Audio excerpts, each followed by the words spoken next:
क्या आप भी क्लास 9th से 10th में जा रहे हो और डर लग रहा है कि भाई 10th में जाने के बाद मुझे प्री बोर्ड और बोर्ड का एग्जाम देना पड़ेगा, और आप सोच रहे हो कि भाई क्लास 10th का तो सिलेबस इतना ज़्यादा कठिन होगा कि मैं पास ही नहीं कर पाऊंगा, और अगर कम नंबर आए तो फ्यूचर का क्या होगा। इन सब की टेंशन है ना, इन सब टेंशन को भूल जाओ, क्योंकि आज मैं आपको पूरा रोड मैप और किस तरीके से आपका क्लास 10th रहेगा और किस तरीके से आप क्लास 10th की शुरुआत कर सकते हो कि भाई अगर आप हल्का हल्का सा भी पढ़ोगे ना तो पूरा सिलेबस कंप्लीट होकर कई बार रिवीजन कर लोगे, और एग्जाम के अंदर टीचर को ढूंढना पड़ेगा कि इसके मार्क्स काटूं तो काटूं कहां से। आइए जानते हैं। देखिए, सबसे पहला आप ये चीज अपने मन में ठान लो कि भाई ये जो आपकी क्लास 9th है ना, उससे बहुत ज्यादा इजी आपकी क्लास 10th होने वाली है। जो क्लास 10th होती है वो जान जाओ एक बच्चे के लिए मजा करने के लिए होती है। बस आप ये सोचते हो कि भाई बोर्ड एग्जाम है तो बहुत कठिन होगा, और बोर्ड एग्जाम का नंबर भाई मैं कहीं नौकरी, कहीं जॉब, कहीं कुछ करने जाऊंगा वहां पर देखा जाता है। कुछ नहीं देखा जाता। मैं आज तक इतना बड़ा हो गया हूं, मैंने क्लास 10th की मार्कशीट यार पता नहीं कहां मेरी रखी हुई है, कहीं कुछ नहीं फर्क पड़ता। क्लास 10th का जो एग्जाम होता है बस इसलिए हवा बना दिया जाता है क्योंकि आप जाते हो दूसरे कहीं स्कूल में देने, क्योंकि आपका सेंटर जाता है, तो इसलिए काफी डर लगता है ना कि भाई यार दूसरे स्कूल में जा रहा हूं पेपर देने, कैसा होगा। बस इसी की वजह से सारे बच्चे डरते रहते हैं, लेकिन होता वैसा कुछ नहीं है। आप देखोगे जो बोर्ड एग्जाम होता है ना, इस बोर्ड एग्जाम की वजह से काफी बच्चे डरते हैं, और क्योंकि हवा बना दिया जाता है कि बोर्ड एग्जाम में पढ़ ले, बोर्ड एग्जाम है। लेकिन अगर आप रियलिटी जानोगे तो भाई सोचोगे यार यही था।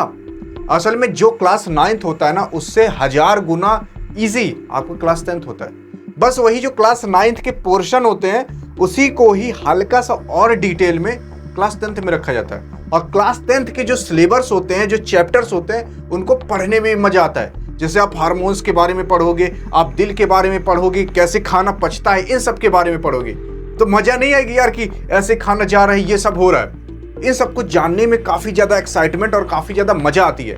आप जितना क्लास 9th में थ्योरम पढ़े थे, जो कुछ भी पढ़े हो ना, उसको कंपेयर कर लेना एक चैप्टर के अंदर, उसमें कितने क्वेश्चन थे, और क्लास 10th के अंदर देख लेना, जमीन आसमान का आपको फर्क मिलेगा।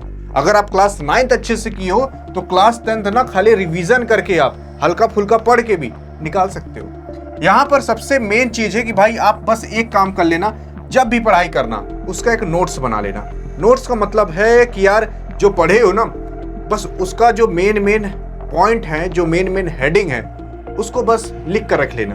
क्योंकि जब आप लिख कर रखते हो अपने हाथ से तो भाई आपका हाथ और आपका माइंड, ये दोनों का कनेक्शन बना रहता है, और आप कुछ जब लिखते हो तो उससे जल्दी याद हो जाता है, क्योंकि उसमें आप फिजिकली रूप से भी और मेंटली रूप से दोनों में प्रेजेंट रहते हो।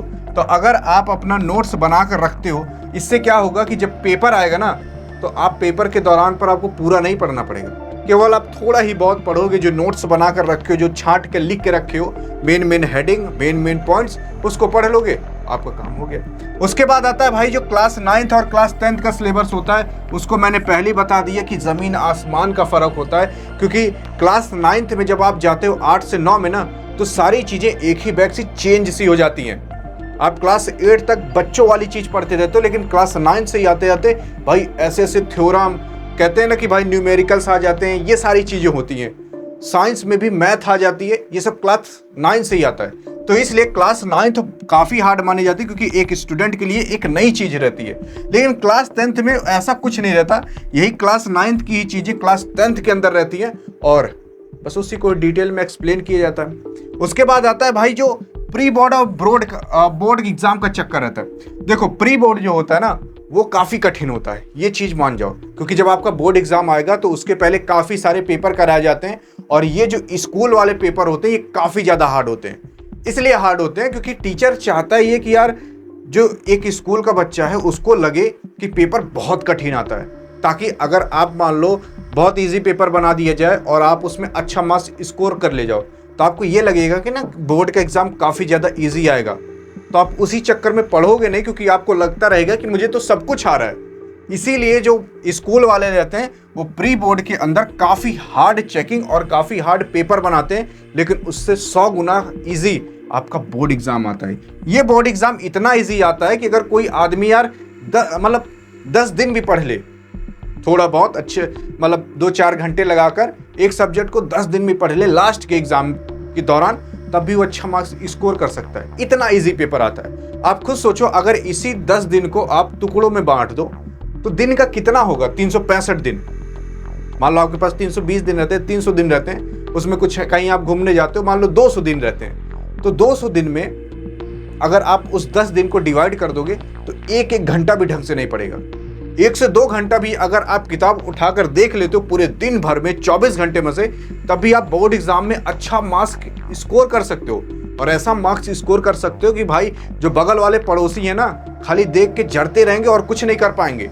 उसके बाद आता है भाई, ये सबसे बड़ा चक्कर होता है कोर्स का, कोचिंग का।